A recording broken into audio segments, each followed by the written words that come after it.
ఒకటవ యోహాను 2వ అధ్యాయము 5వ వచనంలో మనం గమనించినప్పుడు, ఆయన వాక్యము ఎవడు గైకొన్నో వానిలో దేవుని ప్రేమ నిజముగా పరిపూర్ణమాయను. ఆయన యందు నిలిచి ఉన్నవాడిని చెప్పుకొని వాడు ఆయన ఎలాగూ నడుచుకొనెనో అలాగే తానును నడుచుకొన బద్దుడై ఉన్నాడు. మనం ఆయన యందు ఉన్నామని దీనివల్ల తెలుసుకొంచున్నాము. ప్రార్థన చేసుకున్నాం. స్తోత్రం ప్రభువా, పరిశుద్ధుల ఘనమైన తండ్రి, ఈ సమయంలో ప్రభువా ఈ మహాకృపను బట్టి నాయన మరి యొక్క నూతన వారంలో మేము ప్రవేశపెట్టబడి తండ్రి 5వ దినము లేంటి కార్యక్రమాన్ని నడిపించుకొంచుండగా ఈ కార్యక్రమాన్ని నడిపించడానికి సహాయం చేసిన నీ దాసులే బహదూర్ గారిని ప్రభువా, అలాగే సంఘస్థులందరినీ బట్టి నీకు వందనాలు చెల్లిస్తున్నాను. ఈ కార్యక్రమాన్ని నాయన వారి పవన్ కుమార్ గారి గృహం తరఫున ఏర్పాటు చేసుకునేట్టుగా వారిని అత్యధికంగా దీవెలకు పాత్రలు చేయాలని కోరుతూ ఉన్నాను తండ్రి. ఈ సమయంలో ఇక్కడ చేయని ప్రతి ఒక్కరూ నాయన మా పరిస్థితులు మా స్థితిగతులు అన్నీ మర్చిపోయి తండ్రి మీతో మేము కలిసి ప్రభువా ప్రయాణం చేయడానికి పరిశుద్ధాత్మ శక్తి, సహాయము, అభిషేకం మా మీద కుమ్మరించండి తండ్రి. మిమ్మల్ని ఆహ్వానించుకుంటున్నాం మా మధ్యలోనికి ప్రభువా. నేనైతే అపవిత్రమైన పెదవుల గల దాన్ని, పాపిని, ఘోరమైన పాపిని ప్రభువా.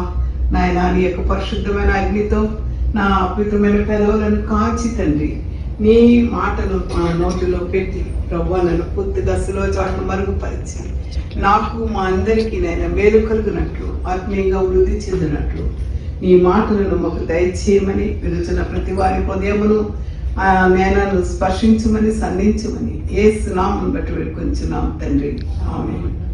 ప్రియులారా, మనకి 3 పాఠ్య భాగాలు ఇవ్వబడ్డాయి.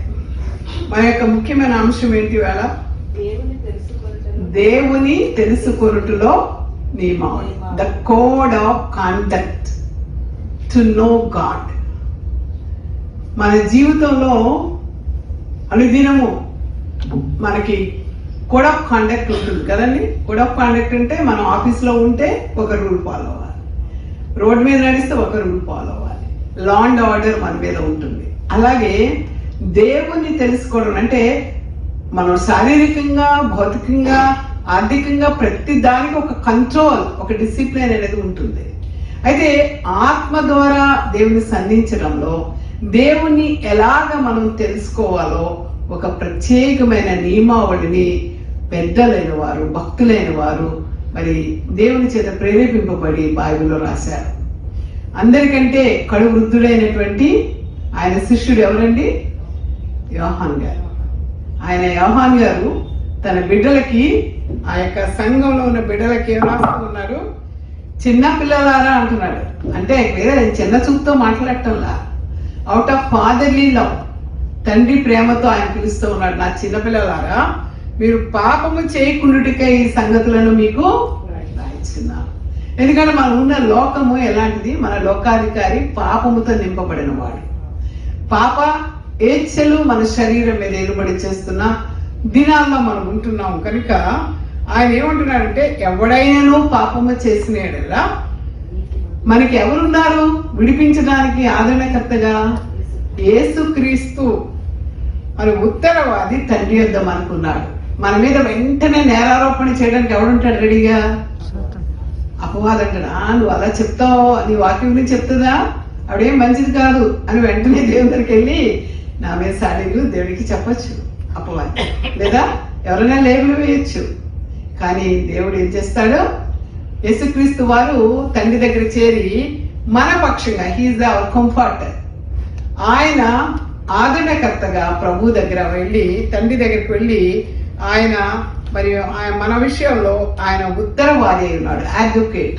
మన పాపంలో ఇప్పుడు మనకి ఒక కేసు ఉంది మనది కోర్టులో, మన తరఫున ఆర్గ్యూ చేయాలని మనం వెళ్ళి ఆర్గ్యూ చేసుకుంటామా? చేసుకోవచ్చు, కానీ మన శక్తి చాలదు. కనుక మనకి ఎవరిని పెట్టుకుంటాం? ఒక అడ్వకేట్ని పెట్టుకుంటాం, మంచి లాయర్, ఆ కేసులో నిష్ణాతుడైన వాడు ఎవరా అని కనుక్కొని అతని దగ్గరికి వెళ్తాం. అలాగే యేసుక్రీస్తు వారు మనకి ఒక ఉత్తరవాదిగా ఉన్నాడు. ఆయన ఉండటం వలన ఆయన ఎలాగా ఉన్నాడంటే, మన పాపములకు, మనం పాపం చేస్తున్నామండి. ఎవరైనా పాపం చెయ్యను అనేవాళ్ళు అనుకుంటున్నారు? ఎవరైనా అసలు అనుకోలేము కదా. పాపములోనే నా తల్లి నన్ను గర్భాన్ని ధరించింది. పాపంలో పుడుతున్నాను, పాపంలో పెరుగుతున్నాను, పాపంలో చచ్చిపోతున్నాను. భారతదేశం రైతుని ఏమంటారంటే అప్పుల్లో పుడతాడట, అప్పుల్లో పెరుగుతాడట, అప్పుల్లోనే చచ్చిపోతాడట. కనుక ఇక్కడ మన జీవితం ఎలాంటిదంటే పాపచ్చలు మన మీద ఎరువడి చేస్తా ఉన్నాయి. కనుక పాపంలో పుట్టినటువంటి మనకు ఒక పాప విమోచనకర్త కావాలి, ఓ రిడీమర్ కావాలి, విమోచకుడు కావాలి, ఒక రక్షకుడు కావాలి. యేసుక్రీస్తు వారు జన్మించినప్పుడు సర్వలోకానికి ఒక వార్త వినిపించారు. ఏమన్నారమ్మా? సర్వలోకంలో ఉన్న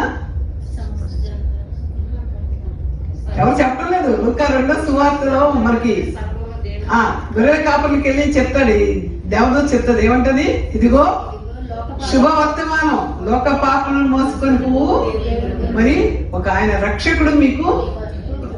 అది రత్నకుమార లేకపోతే లూథరన్ చర్చ్ టీఎల్సీ అని చెప్పలేదు. ఎంత గొప్ప మాట అండి నిజంగా. అది అనుంటే బయట కొన్ని సంఘాలు మా దేవుడు అనేవారేమో. దేవుడు చాలా గొప్పవాడు, జ్ఞానవంతుడైన. అందుకేమన్నాడు? సర్వలోకం. ఆ లోకంలో నువ్వున్నావు, నీరున్నావు, అనేక మంది దేవుని చేరుకోలేని వాళ్ళు చాలా మంది ఉన్నారు. అందరినీ కూడా దేవుడు ఈరోజు ప్రేమించే బదులు మన ప్రేమ తత్వంతో ఈ లోకానికి వచ్చాడు. అందుకే మహామహిమను వదులుకొని దీనుడే రిక్తుడే శూన్యములో ఆయన మనకి కోసం మనం ఆయన యొక్క కన్య మరియ గర్భంలో అతి దీనాతి హీనంగా ఆయన జన్మించాడు.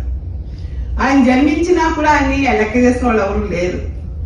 కాబట్టి ఇప్పుడు ఆయన మన పాపలకు శాంతికరమై ఉన్నాడు అంటూ యోహాన్ మళ్ళా చెప్తున్నాడు, ఒరే యూదులారా మీకోసం కాదు. ఆయన నెక్స్ట్ వర్డ్ ఏమంటున్నారమ్మా? మరి సర్వలోకములకు శాంతికరమైనాడు, సర్వలోకానికి విడుదలపడానికి. హల్లెలూయా చెప్దామా? సర్వలోకాన్ని దేవుడు ఆయన చేతిలో పట్టుకున్నాడు. మనం ఎవరిని తృణీకరించకూడదండి, ఎందుకంటే సర్వలోకము దేవుడి చేతిలో ఉంది.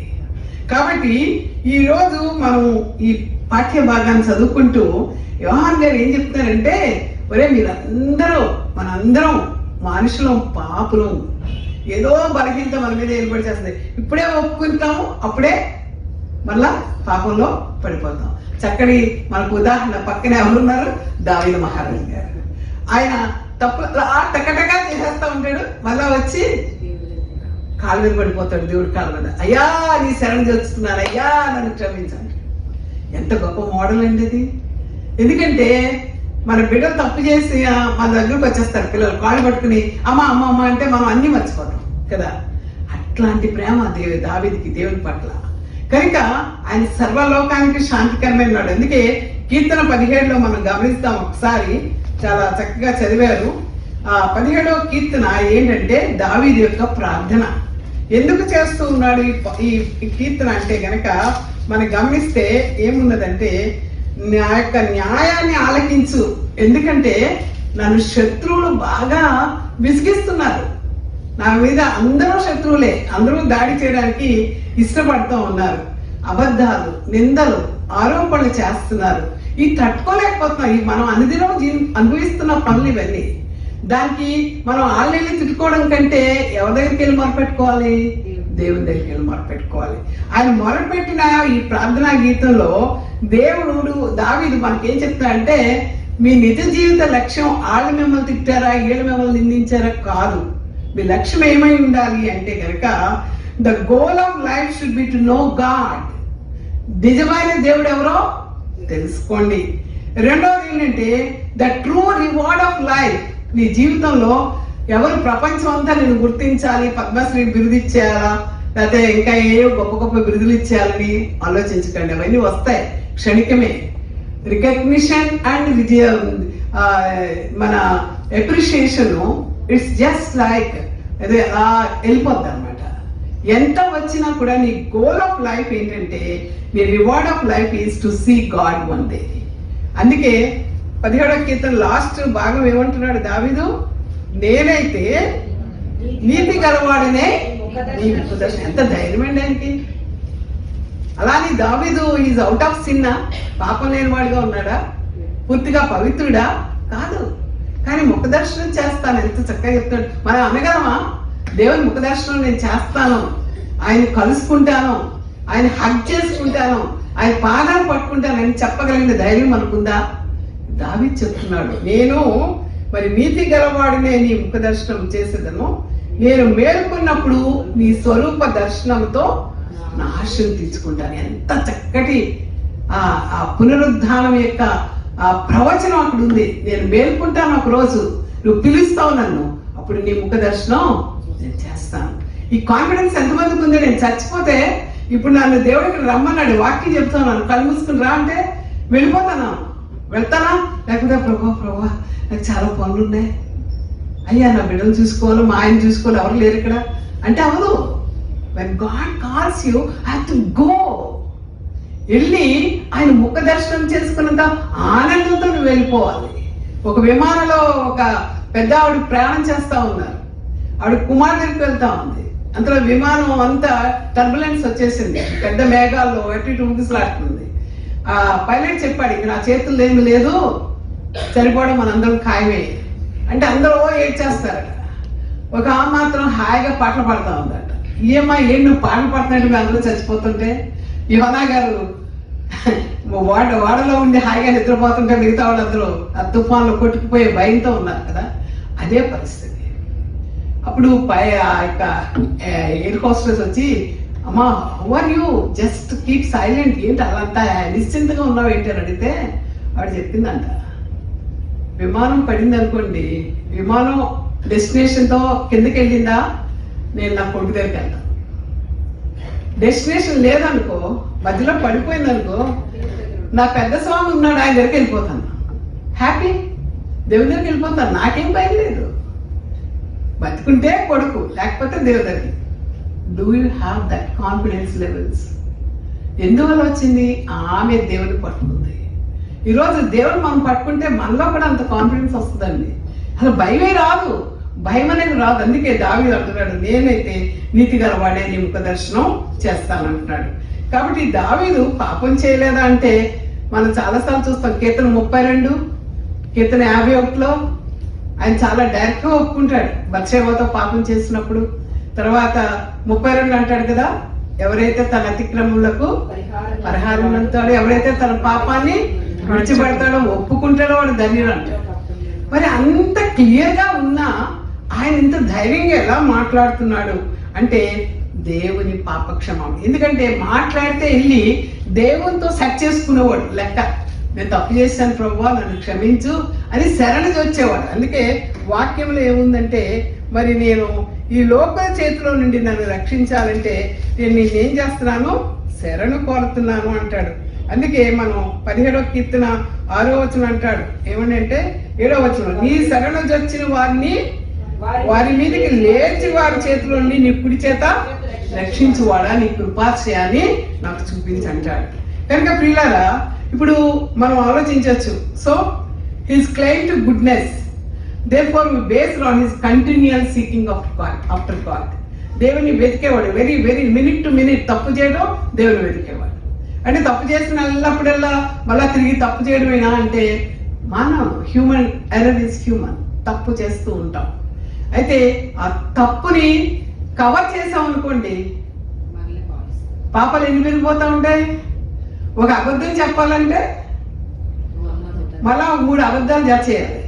ఈ 3 అబద్ధాలు ఇంకొక 10 అబద్ధాలకి దారి తీస్తుంటాయి. So we are extending our sins. కనుక దాన్ని డెవలప్ చేసుకోకుండా ఎప్పటికప్పుడు ఒప్పుకునేవాడు. కాబట్టి మరి మన సంపద, ఆనందం, సంతోషిస్తుందా అంటే అవన్నీ ఇందాక చెప్పాను, మన గుర్తింపులు అన్నీ ఒక క్షణం మాత్రమే. మన ప్రాణం పోతే అవేమి మనతో రావు. దేనితో మనం దేని పనిగా ఉంటే కనుక మనం నిజమైన ఆనందం లేదా తృప్తి దేవుల్లోనే ఉందండి. ఆ మామగారు లాగా ఎయిర్పోర్ట్లో ఫ్లైట్లో కూర్చొని హ్యాపీగా పోతే మా స్వామి ఉన్నాడు, ఆయన దగ్గరికి పోతానంది. కాబట్టి ఈ లోకంలో జీవించినప్పుడు మనం ఏం చేయాలంటే దేవునితో అనుబంధం కలిగి ఉండాలి. ఎందుకంటే లోకాశలు మనల్ని ఇలా డ్రైవ్ చేస్తూ ఉంటే, పక్కకి లాగేస్తూ ఉంటే, నువ్వు స్ట్రైట్గా వెళ్ళాలంటే ఒక పక్కన కుడికి లాగేస్తుంది, ఒక పక్కన ఎడమకి లాగేస్తుంది. కాబట్టి దేవునితో కనెక్ట్ అయి ఉండాలి. అందుకే ఈరోజు వాక్యం ఏంటంటే దేవుని తెలుసుకోవడంలో నియమావళి ఏంటి అనేది కనుక మనం చూస్తే, దినవృత్తాంతాలు భాగం ఒకసారి ఓపెన్ చేయరా. మొదటి దినవృత్తాంతములు 21వ అధ్యాయం తెలిసి పెట్టుకోండి. టైం అయిపోయింది మనకి అప్పుడే.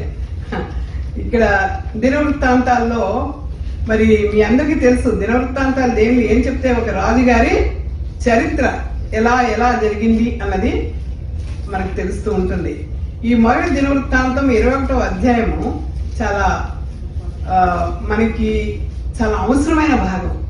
ఇది పెద్ద చదవం, కానీ ఈ లోకంలో మనం ఉన్నప్పుడు మన పాపాలు ఎలా ఒప్పుకోవాలి, పాపం నుంచి విడుదల ఎలా పొందాలి, పాపంలో ఎవరు పడేస్తారు మనల్ని, దాన్ని ఎలా తెలుసుకోవాలి అంటే how to know you are tested by God. దేవుడు నేను ఎలా పరిశోధిస్తున్నాడు, ఎలా పరీక్షిస్తున్నాడు, అది తెలిసిన తర్వాత నీ పాపాన్ని నువ్వు ఎలా ఒప్పుకోవాలి, పాపం ఒప్పుకోవాలంటే నువ్వేం చేయాలి, నీ పాపంలో ఒప్పుకోవడం ద్వారా నీకు దేవుని రక్షణ ఎలా వస్తుందంటే నీ డబ్బుల వల్ల కానీ, నీ క్రియల వల్ల కానీ, నీతి క్రియల వల్ల కానీ రాదు. ఎవరైతే దేవుని యందు విశ్వాసం ఉంచుతారో వారు నీతిమంతులుగా తీర్చబడతారు. అబ్రహాము తప్పు చేయలేదా? చేశాడు. అయినప్పటికీ ఆయన ఏమన్నారు? అబ్రహాం ఏమన్నారమ్మా? విశ్వాసమునకు తండ్రి. ఎందుకంటే అబ్రహాము దేవుని యందు నమ్మాడు, విశ్వసించాడు. అతని విశ్వాసమే అతన్ని విశ్వాసానికి మరి నీతి, దేవుని నీతిగా మార్చింది. అతని విశ్వాసానికి తండ్రి అయిపోయాడు. కనుక ఈరోజు ఈ దినవృత్తాంతాల గ్రంథం కొంచెం బ్యాక్గ్రౌండ్ మనం ఆలోచిస్తే, ఇది దావీదు పరిపాలించినటువంటి అనేక సంవత్సరాల తర్వాత ఈ గ్రంథం రాయబడింది. యాక్చువల్గా దావీదు రాయలేదు, ఇది రాశారు, చరిత్రను రాశారు. అయితే దావీదు యూదా రాజుగా 1155 సంవత్సరం బీసీలో నియమిస్తే అదే సంవత్సరంలో సౌలు చనిపోవడం జరిగిందట. సుమారు 40 సంవత్సరాలు, అంటే మరి యూదా దేశాన్ని 7.5 సంవత్సరాలు, ఇశ్రాయేల్ దేశాన్ని 33 సంవత్సరాలు ఆయన పాలించాడు. సౌలు చనిపోయాక యూదా ఇశ్రాయేల్ దేశాన్ని కూడా కలిపి ఆయన పరిపాలించినట్టుగా చూస్తాం. ఇక్కడ యోవాబు గురించి మనం మాట్లాడుకున్నప్పుడు అతను ఎవరంటే ఇశ్రాయేల్ యొక్క దావీదు యొక్క సైన్యానికి మహాసేనాధిపతి, చీఫ్ కమాండర్. ఇక్కడ గాదు ఎవరు? ఆయన ఒక ప్రవక్త, దీర్ఘదర్శి. కాబట్టి ఈ వర్ణాలు అనేటువంటి మాట ఏమిటంటే ఎబిసీని యొక్క అది కళ్ళెం నూర్చేటువంటి స్థలం. ఆ స్థలాన్ని తర్వాత ఆయన దేనికి కొన్నాడు, ఎందుకు కొన్నాడు, ఇవన్నీ మనం తెలుసుకుంటాం. కనుక ఇక్కడ దావీదు చేసిన తప్పులు ఏంటి, దావీదు తప్పు చేయడానికి ఎవరు ప్రేరేపించారు? వాక్యం చదవండి, 21 మొదటి అధ్యాయము. సాతాను ప్రేరేపిస్తేనే కానీ మనం తప్పులు చెయ్యం. అయితే సాతాన్ని ఎవరు పంపారు తప్పు చేయడానికి? దేవుడు పంపించాడు. ఎందుకంటే మన దారి తప్పిపోతున్నప్పుడు బుద్ధి చెప్పడానికి సాతాను పంపిస్తాడు. ఆయన మనకు కష్టాలు వచ్చేస్తాయి, అనారోగ్యం వచ్చేస్తుంది, అనుకోని సమస్యలు, ఇంట్లో కొన్నిసార్లు పరిస్థితులు బాగుండవు, శాంతిగా బ్రతకలేని పరిస్థితి వస్తుంది, మన బిడ్డలు అనుకున్న వాళ్ళు మనకు సహాయం చేయలేని పరిస్థితి వస్తుంది, నమ్మిన వాళ్ళు ద్రోహం చేసే పరిస్థితి వస్తుంది. ఇవన్నీ ఎవరి ద్వారా కల్పిస్తాయంటే దేవుడు మనం ఎవరి మీద అనుకుంటున్నామో ఆ బలం గొప్పది కాదురా, నేను గొప్పవాడిని అని నువ్వు రియలైజ్ అవటం కోసం నీ మీదకి ఒక శోధన పంపిస్తాడు. సో దావీదుకి ఎందుకు ఈ శోధన వచ్చింది అని కనుక మనం ఆలోచిస్తే, దావీదు is testing, God is testing king David. ఎందుకు అంటే ఇశ్రాయేలుకు విరోధంగా దావీదు ద్వారా సాతాన్ని లెక్క చెయ్యాలి అని చెప్పి దావీదు మనసులో ప్రేరేపణ పెట్టాడు. ఎందుకు? అప్పటిదాకా దావీదు ప్రతి యుద్ధం చేయాలంటే దేవుణ్ణి అడిగేవాడు, సాయం అడిగేవాడు, అయ్యా పలానా యుద్ధం వచ్చింది, పలానా యుద్ధం వచ్చింది. కానీ యెహోవా యుద్ధాలు చేయడం కూడా చాలా కష్టపడేవారు. చేసినప్పటికీ కూడా ఈరోజు తనంతట తాను అనేసాడంతే. నోటి మాట ఎంత ప్రమాదమో చూడండి. మనం ఇందాక 17వ కీర్తన అన్నాం కదా, నేను నా నోటి మాటను అతిక్రమింపను. కానీ అతిక్రమిస్తే వచ్చే నష్టాలు ఏమిటో ఇక్కడ మనకు తెలుస్తుంది. చాలా గర్వంగా, కాన్ఫిడెంట్గా ఏమంటున్నాడంటే, దావీదు యోవాబునకును జనుల యొక్క అధిపతులకును ఎలా ఉందంటే ఇశ్రాయేలును లెక్కించమని చెప్పాడు.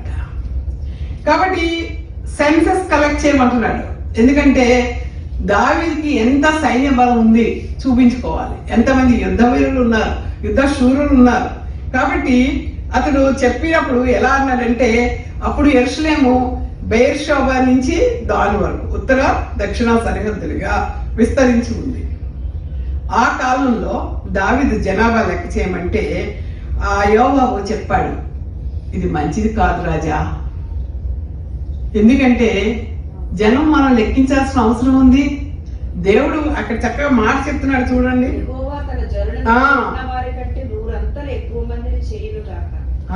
యెహోవా తన జనులను ఇప్పుడున్న వారి కంటే 100 అంతలు ఎక్కువ మందిని చేయను కాక. ఎందుకంటే వారందరూ నీ దాసులే కదా, ఎవరైనా నీకు తినబడుతున్నారా, ఎవరైనా ఎదురు చేసి చెప్తున్నారా అని చెప్తూ, నా ఏలిన వారికి విచారణ ఎలా, ఇది జరగవలసిన హేతు ఏమిటి, ఇది జరిగితే ఇశ్రాయేలు శిక్ష కలుగుతుందయ్యా అని దావీదు దగ్గర మొరపెట్టుకుంటున్నాడు. ఎందుకు శిక్ష కలుగుతుందో మీకు అర్థమవుతుందా? లెక్క వేయడంలో తప్పే ఉంది. ఒక యుద్ధానికి వెళ్లే ముందు రాజు తన సైన్య బలం ఎంతో చూసుకోడా? ఒకటి ఇల్లు కట్టే ముందు తన దగ్గర డబ్బు ఎంత ఉందో, పోగేసుకున్నది సరిపోతుందో లేదో లెక్క చూసుకుంటాడు. కానీ చూసుకోవడంలో ప్రధానమైన లోపాలు ఉన్నాయి దావీదు దగ్గర. అందుకే అది తప్పు అని చెప్పబడతా ఉంది. అంతేకాదు ఏమన్నాడంటే, ఈ యోవాబు చెప్తున్నాడు, ఈ జన గణన చేస్తే ప్రజలు తిరుగుబాటు చేస్తారు. అదేంటి, ఎందుకు తిరుగుబాటు చేయాలి? కనుక ఇక్కడ కొన్ని పాయింట్స్ ఉన్నాయి. అది ముందే ఊహించి యోవాబు వద్దండి జనాభా గణన చెయ్యొద్దు అంటున్నాడు. అయితే యోవాబు మాట రాజు వినలేదు. 9 నెలల 20 రోజులు సెన్సస్ అంతా చేసి వాళ్ళు లెక్క చెప్తున్నారు ఏంటంటే 11 లక్షల మంది యుద్ధశూరులు ఉన్నారు. అందులో యూదా వారు ఎంతమంది ఉన్నారు? 4,70,000 మంది ఉన్నారని చెప్తున్నారు. అయితే తెలివిగా యోవాబు ఏం చేశాడంటే, బెన్యామీను వంశకులను తర్వాత ఈ యొక్క లేవీల్ని అందులో చేర్చలేదు. బెన్యామీను వారిని చేర్చొద్దని దావీదు ఆల్రెడీ ఆర్డర్ ఇచ్చేశాడు. కనుక లేవీల్ని కావాలని ఆయన చేయలేదు. మరి ఎందుకు చేయలేదు అని అంటే కనుక, దావీదు జనాభా లెక్కించక ముందే ఆ దేశం శత్రు దాడికి గురవుతా ఉంది. దానికి కారణం ఏంటి అంటే కనుక, సౌలుకి దేవుడు చెప్పాడు. ఏమని చెప్పాడంటే, సౌలుకి సమూయేలు ప్రవక్త ఏం చెప్పాడంటే, నీవు యుద్ధం చేసినప్పుడు గిబియోనులందరినీ కూడా చంపే. కానీ సౌలు ఏం చేశాడు? వాళ్ళు వదిలిపెట్టేశాడు. దేవుని మాట వినుడి కంటే బలు అర్పించడం శ్రేష్టము కాదు. దేవుని మాట పట్ల విధేయత చూపలేదు. దేవుని కోపం రేగింది, అది ఇశ్రాయేలు మీదకి వస్తా ఉంది. ఇశ్రాయేల్ ఆ తప్పును గ్రహించుకోలేకపోతా ఉన్నారు. ఇశ్రాయేల్ అంటే ప్రజలు ఉన్నారు, అదే దేశం మొత్తం కూడా. కనుక దేవుడు సాతాన్ని శోధించడం ఎలాగ పంపించాడంటే, దావీదుకి తన యొక్క బలం ఏంటో తెలుసుకోవాలి, శారీరకమైన యుద్ధ సామర్థ్యం ఎంత ఉందో తెలుసుకోవాలి. ఇప్పుడు దాకా దేవుని మీద ఆధారపడ్డాడు, ఇప్పుడు ఎవరి మీద పడ్డాడు? తన బలం మీద, తన అహంకారం మీద చాలా గర్వంగా ఆర్డర్ ఇచ్చాడు. దాంతో దేవుని కోపం వచ్చింది. ఈ కోపం వచ్చినప్పుడు ఇక్కడ అంతేకాకుండా ఏంటంటే, మనం ఆలోచిస్తే యుద్ధ వీరుల సంఖ్య తెలుసుకోవడం, అక్కడ పరిస్థితి ఎలా ఉందంటే, దేవుని గైడెన్స్ అడగలేదు. సెన్సస్ తీసుకోవాలంటే గైడెన్స్ అడగాలి. ఉదాహరణకి మొదటిసారి గైడెన్స్ జరిగినప్పుడు ఇశ్రాయేలు అరణ్యంలో బయలుదేరుతూ ఉన్నప్పుడు ఆ యొక్క దేవుడు యెహోషువకి జనాభాని లెక్కించమని చెప్తాడు. మోషేకి చెప్తాడు. మోషేకి చెప్పినప్పుడు సంఖ్యాకాండము మరి మీరు చూసినట్టయితే 1:4 అక్కడ ఈ యొక్క ఇశ్రాయేల్ యొక్క గోత్రాలకు చెప్పిన, కుటుంబాలు చెప్పిన, వంశాలు చెప్పిన జనాన్ని లెక్క వేస్తాడు. ఆ లెక్క వేయడానికి ఒక లెక్క చెప్పాడు. ఎలా అంటే, జనాన్ని లెక్కించేటప్పుడు ఏం చేయాలంట, ఆయన అరణ్యంలో వారిని యాత్ర ముగించేటప్పుడు ఈ సెన్సస్ కూడా మళ్ళా తీశారు. అది సంఖ్యాకాండము 26:2 ఉంది. కానీ ఇది ఎలా చేయాలంటే, ఒక సంఖ్యను లెక్కించేటప్పుడు it should be correctly count, అంటే నిజాయితీతో లెక్క పెట్టాలి. లెక్క పెట్టాలంటే కనుక when done correctly, numbering was a sign of accountability and careful stewardship of God's flock. ఈరోజు సంఘాల్లో లేనిది అదొకటి. ఈరోజు సంఘాల్లో పాస్టర్ గారు కానీ సంఘ కాపర్లు కానీ రిజిస్టర్ మెయింటైన్ చేయడం లేదు. ఎంతమంది రిజిస్టర్డ్ సభ్యులు ఉన్నారంటే చెప్పలేకపోతున్నారు. ఆ రోజుల్లో సభ్యులుగా నువ్వు ఉండాలి అంటే కనుక నీకు ఒక మెంబర్షిప్ ఫీ కలెక్ట్ చేసేవారు. దాన్ని మరి మోషే ఏం చేశాడంటే ఆయన ఒక 4 ప్రధాన లోపాలు వచ్చినాయి. దావీదు చేసిన తప్పులు ఏమిటంటే, ఒకటి, మొదట జనగణన జరిపినప్పుడు మోషే దేవునితో ప్రారంభించి ప్రార్థనతో ప్రారంభించి దేవుని యొక్క గైడెన్స్ కోరాడు. ఇక్కడ దావీదు ఏం అడగల, ఆ సైన్యాధిపతి చెప్తున్న వినల. రెండోది ఏంటంటే దావీదు సాతాను చేత ప్రేరేపించబడ్డాడు. తన సైన్యాధికారం ఎంతో చూసుకోవాలని. అంటే David seems to be overly interested in the might and his ability to fight. ఎంత సైన్యం ఉన్నారు, ఎంత వెతుకు నేను యుద్ధం చేయొచ్చు, శరీర బలం మీద అక్షయించాడు. అయితే దేవునికి దావీదు యొక్క గర్వం నచ్చలేదు. మూడోది ఏంటంటే, ఇప్పుడు దానియేలు 4వ గ్రంథంలో ఒక రాజుగారు గర్వపడతాడు, నా వలన కదా ఇంత పట్టణం కట్టాను. ఎవరైనా నెబుకద్నెజర్ గర్వపడితే ఏమైపోయాడండి ఆయన? గడ్డి తినేవాడుగా అయిపోయాడు. కనుక గర్వం నాశనం నడిపిస్తుంది. దావీదు చేసినటువంటి ఈ గణన వల్ల దేవునికి నచ్చలేదు కనుక దావీదుకి సరి అయినటువంటి సెన్సస్ చేయడం రైటే, కానీ సరి అయినటువంటి కారణం లేదు. ఎందుకంటే మొదటిసారి నిర్గమాకాండం 30:11 వచనం చదువుతారా? అక్కడ ఏమని ఉంది అంటే, మొదటిసారి సెన్సస్ చేసినప్పుడు ఆటోమేటిక్గా చేయడానికి వీల్లేదండి. దేవుడు అక్కడ కండిషన్ చెప్పాడు.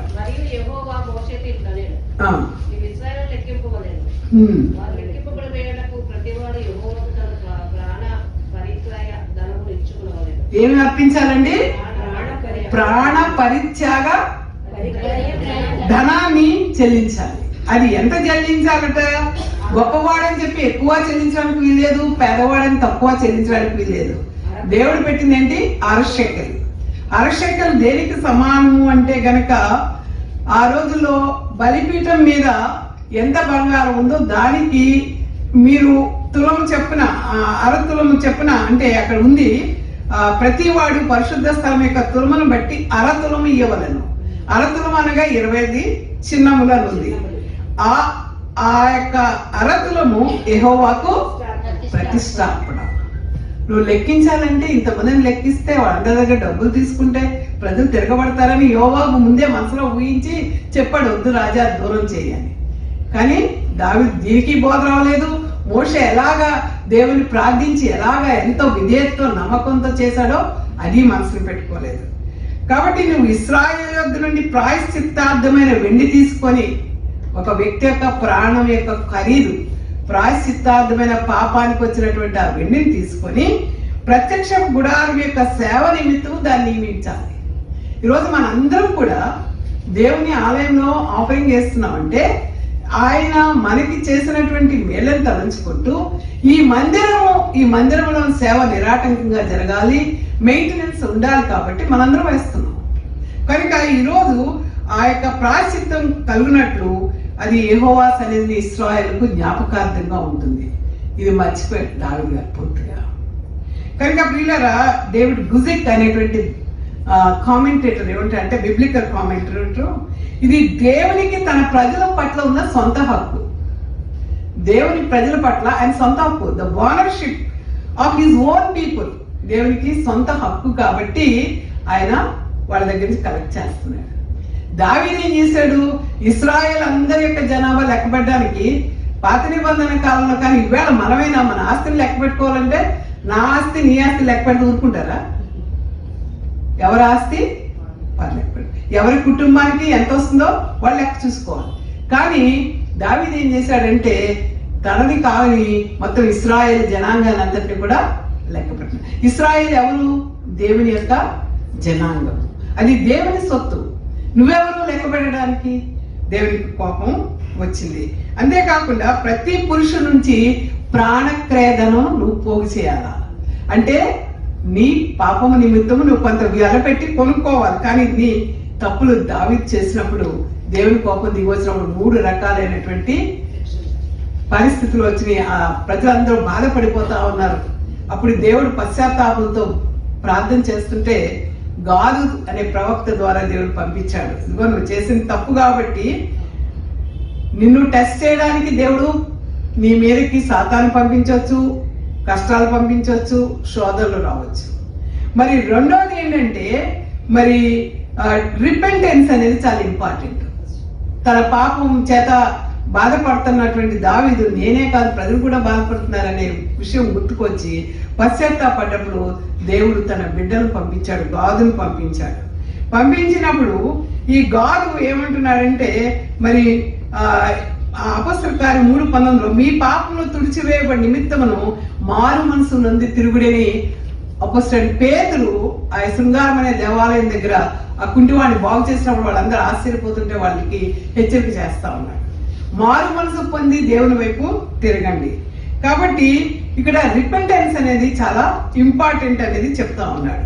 కనుక నీ పాపాలని నువ్వు ఒప్పుకోవాలంటే మరి 1 యోహాను 1:9 మన పాపాలను మనం ఒప్పుకొని ఆయన నమ్మదగిన వాడును నీతిమంతుడును కనుక ఏం చేస్తాట, ఆయన మన పాపములను క్షమించి సమస్త దుర్నీతి నుండి మనను పవిత్రులుగా చేయను.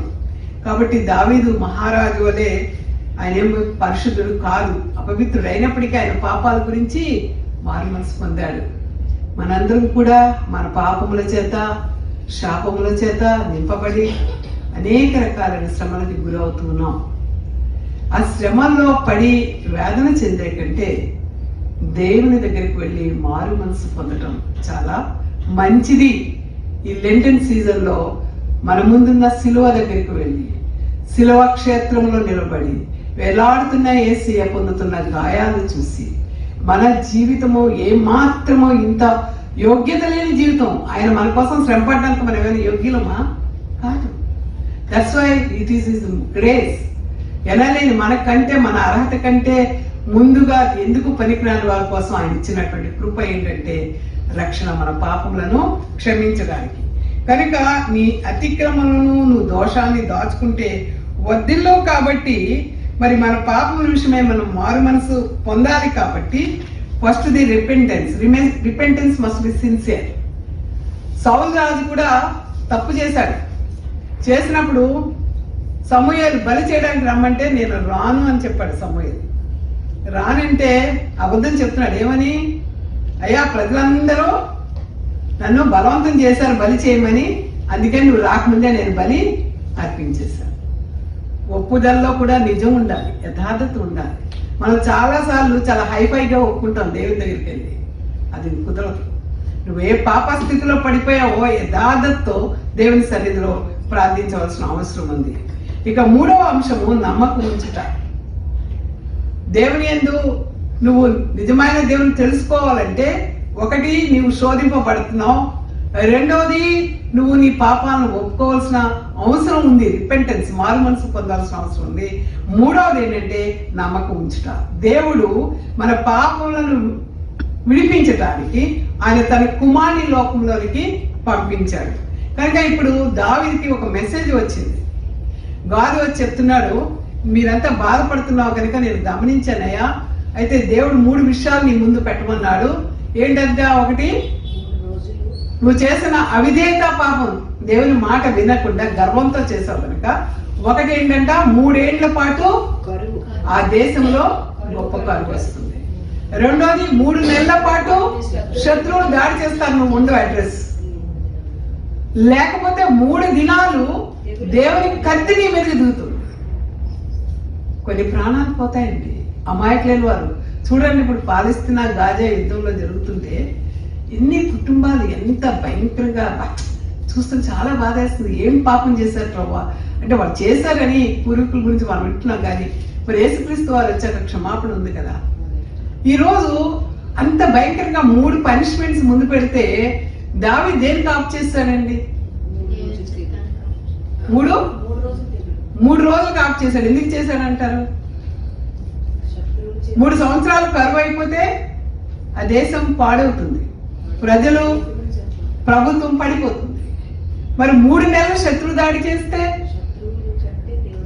ఆ దేశం పాడైపోతుంది. దేవుని యొక్క ఏర్పాటు చేయబడిన ఇశ్రాయేలు దేశం పాడైపోతుంది. అక్కడ దావీదు ఉండటం కాదు, అసలు దేశమే పాడైపోతుంది. దేవుని యొక్క సొంత దేశాన్ని, సొంత ప్రజలను ఆశ్రయించడం ఇష్టం లేదు. చివరికి ఏమన్నాడు తెలుసా? శత్రువుడికి అవకాశం ఇవ్వను, కరువుకి అవకాశం ఇవ్వను, కానీ దేవుని చేతిలో పడిపోతాను. ఆయన ఏ పనిష్మెంట్ ఇచ్చినా ఆ 3 దినాలు నేను భరిస్తాను అంటే దేవుని కత్తి వచ్చింది. ఆ సంహారకుడు వచ్చి తెగులతో బాధ పెట్టినప్పుడు ఒక్క రోజులో ఎంతమంది చనిపోయారు తెలుసండి? 70,000 మంది చనిపోయారు. 70,000 మంది చనిపోయేటప్పటికీ దావీదు చాలా దుఃఖపడతా ఉన్నాడు. ఏమంటున్నాడు? నేను తప్పు చేసింది నేను కదా, ఈ అమాయకమైన గొర్రెలు లాంటి ప్రజలు ఏం చేశారు ప్రభా, నా తప్పును మన్నించు అయ్యా, క్షమించు అని అడుగుతూ ఉంటే దేవుడు ఆలోచించాడు, 3 దినాలు చేస్తే మొత్తం జనం వెళ్ళిపోతారు. కాబట్టి ప్రీమెచ్యూర్డ్ ఫర్గివ్నెస్ అక్కడ దాని ఏంటంటే ఆయన 3 రోజులు లిమిట్ పెట్టాడు. కానీ మొదటి రోజే జాలి పడిన దేవుడు ఆ యొక్క దూత కత్తి వరదీసి ఆకాశానికి భూమికి మధ్య ఉంటే ఆపు, స్టాప్ అన్నాడంతే, ఆగిపోయింది. నీ చెయ్యి ఆపు, కత్తి తీసి నువ్వు కింద పెట్టుకో. నిజమే, నేను చాలా సంతాపడుతున్నాను, నా ప్రజల్ని శిక్షించడం నాకు ఇష్టం లేదు. ఆయన జాలి కలిగిన దేవుడు, దయ కలిగిన దేవుడు. మన పాపముల చేత మనం చచ్చిన వారమైనప్పుడు ఆయన మీద మన పాపములను ఆయన మోసుకుని మనకి విడుదల ప్రకటించాడండి. ఎప్పుడైనా మీరు ఆలోచించారా? ఇంత ప్రేమించేవాడు ఎవరు దొరుకుతారు మనకి? ఆయన ఆ విధంగా చేయడం వల్ల దావీదు ఆ యొక్క దేవదూత ముందు ఆ ప్రజలు చనిపోతుంటే దావీదు పెద్దలందరూ గోనె పట్టెల లాంటి వస్త్రాలు ధరించుకొని దేవుని సన్నిధిలో సాష్టాంగంతో దేవుని అడుగుతున్నారు, ప్రభా మా ప్రజలందరూ చనిపోతున్నారు, తప్పు చేసింది నేను కదా, ఒక్కడే తప్పు చేస్తే ఇంతమందికి పనిష్మెంటా?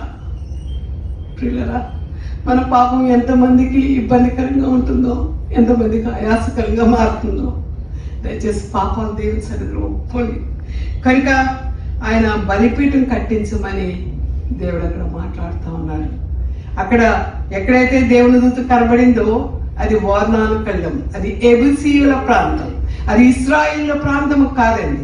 దేవుడు వాగ్దానం చేశాడు అబ్రహాముకి, 7 రకాలైనటువంటి జాతుల నుంచి మీకు విడుదల ఇచ్చి పాలు తేళ్లు ప్రవహించు వాగ్దాన ప్రాంతానికి తీసుకెళ్తా అన్నాడు.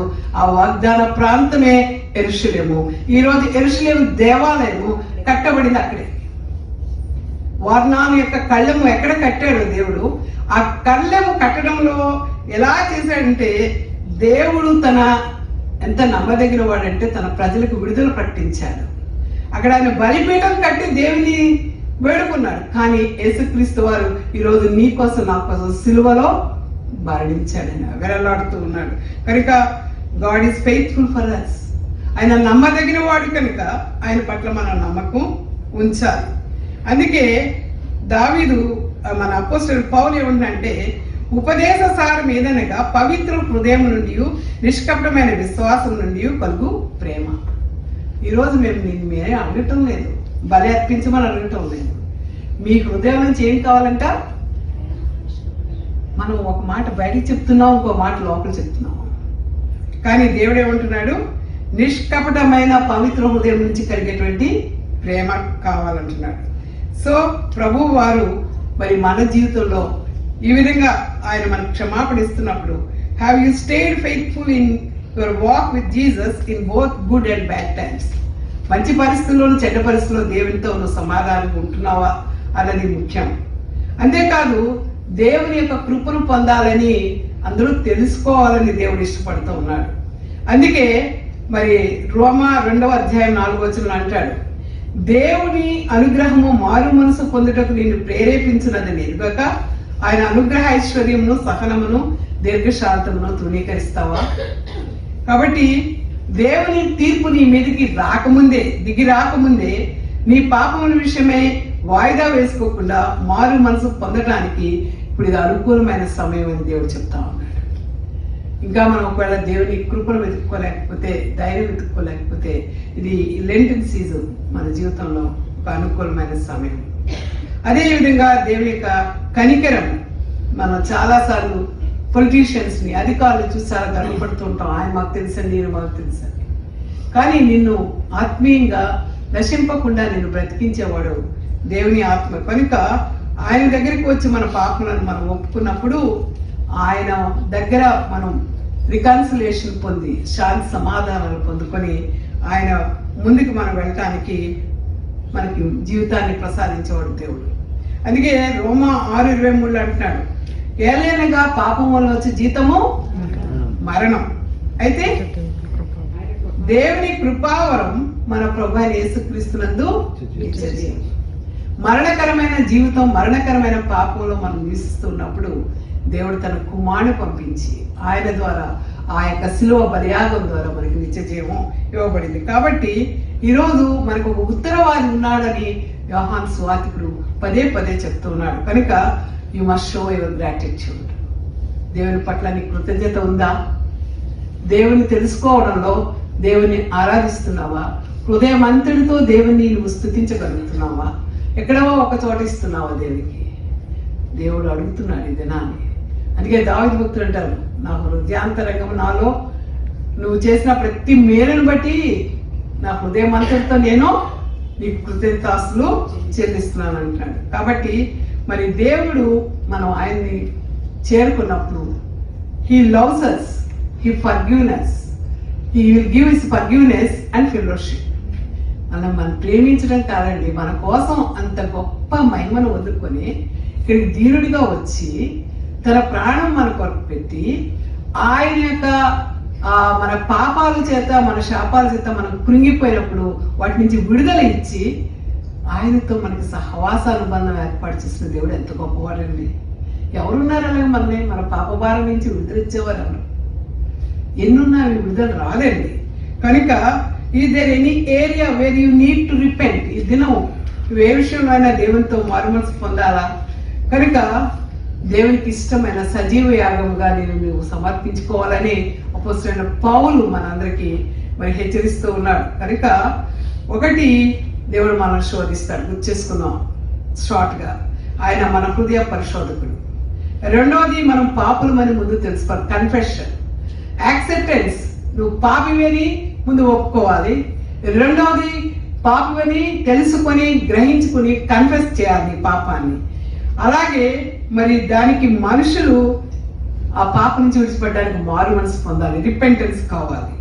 పాప శాప భారం నుండి దైవ క్షమాపణ పొందడానికి దేవుని నుంచి ఆ యొక్క కన్ఫర్మేషన్, ఆ కృపా నిశ్చయత, రక్షణ నిశ్చయత నువ్వు పొందుకున్నావా? అప్పుడే దేవుని తెలుసుకోగలవు. Accept, believe and confirm in Christ. ABC formula అంటారు. దేవుని నువ్వు అంగీకరించు, దేవుని నువ్వు విశ్వసించు, నీ పాపంలో నుంచి విడుదల ఇచ్చే దేవుడని. మూడవది, నువ్వు ఆయన ఒప్పుకో. కనుక ఈ మూడు మన జీవితంలో ఉన్నప్పుడు దేవుని మనం నిజంగా తెలుసుకుంటాం. అంతేకాదు, హ్యావింగ్ ఫెయిత్, ఆయన నిత్యము మనతో ఉంటాడని ఒక నమ్మకాన్ని మనం కలిగి ఉండాలి. అంతేకాదు, దేవుని ఉగ్రత నుంచి తప్పించబడడానికి దేవుడు ఒక బలియాగంగా మన కొరకు సమర్పించబడ్డాడు. మరి నువ్వు నీ జీవితాన్ని ఏ విధంగా దేవునికి సమర్పిస్తూ ఉన్నావు? What kind of dedication and offering to the lord. కనుక మనం దేవునితో సమాధాన పడాలి లోకంలో ఉండగానే, లేకపోతే నిత్య నరకానికి పాత్రమైపోతామండి. కనుక ఈరోజు మీరు క్రీస్తుకు చెందిన వారిని సమాజము బయట ఎలా గుర్తిస్తారు? మీరు గొప్పవారు, గొప్ప గొప్ప ప్రసంగాలు చేస్తే దేవుడు వారిని భ్రమిస్తారా? దేన్ని బట్టి దేవుడు బిడ్డలు అనుకుంటారు? అమ్మా, ప్రేమను చూపించాలి, ఇంకా మన ప్రవర్తన, ఇంకా దేవుని మాటకు ముందు లోబడాలి. దేవుడు చెప్పారా ఈ మాట? మన ఇష్టానుసారంగా వెళ్తున్నామా? అప్పుడు దేవుని మాటకి లోబడి మనం చేస్తున్నప్పుడు దేవుని ముఖ కాంతి మన మీదకి వస్తుంది. మనం దేవుని బిడ్డలుగా కనిపిస్తుంది లోకం. రెండవది ఏంటంటే, దేవుని మాట విన్నది కాకుండా ఆయన చెప్తుంది ఏంటంటే, విధేయతతో నువ్వు పాటించినప్పుడు నీ హృదయము, నీ యాటిట్యూడ్, నీ బిహేవియర్ మారిపోవాలి. ఇతరుల పట్ల ప్రేమ కలగండి. ఇంకా మనం ఎవరితో సమాధానం లేని స్థితిలో ఉన్నాం? ప్రతి ఒక్కరితో మాట్లాడుకోగలిగిన స్థితిలో ఉన్నామా? పోప్ ఫ్రాన్సిస్ ఈస్టర్ అది లెంట్ మెసేజ్గా ఏమిచ్చారంటే మీరు ఉపవాసాలు ఉండటం కాదు, లేకపోతే భోజనం లేకుండా ఇతరులకు దానం చేయడం కాదు, కానీ నోరు విప్పి నీ శత్రువులు అనుకున్న వాళ్ళతో మాట్లాడండి. ఈరోజు తండ్రి పిల్లలతో మాట్లాడట్లేదు, భార్య భర్తతో మాట్లాడటం లేదు, స్నేహితులతో మాట్లాడుకోవటం లేదు, సంఘంలో సభ్యులతో మాట్లాడుకోవటం లేదు. దేనికి మీకు విరోధం? ఇంతలో కనబడి అంతలో మాయమైపోయే ఆవిరుంటి ప్రాణానిక. కాబట్టి సమాధాన పడండి. ఇది లెంట్ మీకు అనుకూలమైన కాలం అని ఆయన ఒక మెసేజ్ ఇచ్చారు. అది మీ దగ్గర వచ్చిందో లేదో నేను పంపిస్తాను. కనుక ప్రియులారా, మనం 2 పనులు చేయాలి. ఒకటి, క్రీస్తు వారు చెప్పినట్లు చేయట. రెండవది, క్రీస్తు కోరుకున్న విధేయత మనం జీవించుట. అప్పుడు యోహాను సువార్త 3:23లో ఆయన కుమారుని యేసు క్రీస్తు నామంలో ఒకరినొకరు ప్రేమించుకోండి అని దేవుడు చెప్తాడు, స్నేహితులుగా చూడమని. కనుక ఈరోజు అట్టి ప్రవర్తన మనందరికీ దేవుడు ఇవ్వాలని కోరుకుంటూ, మనం దేవుని నియమావళిని, ప్రేమను ఇతరులకు పంచిపెట్టేవారుగా, సుగంధ పరిమళంగా ప్రభు కొరకు మన యొక్క జీవితాన్ని సమర్పించుకోవాలని కోరుకుంటూ సెలవు తీసుకుంటున్నాను.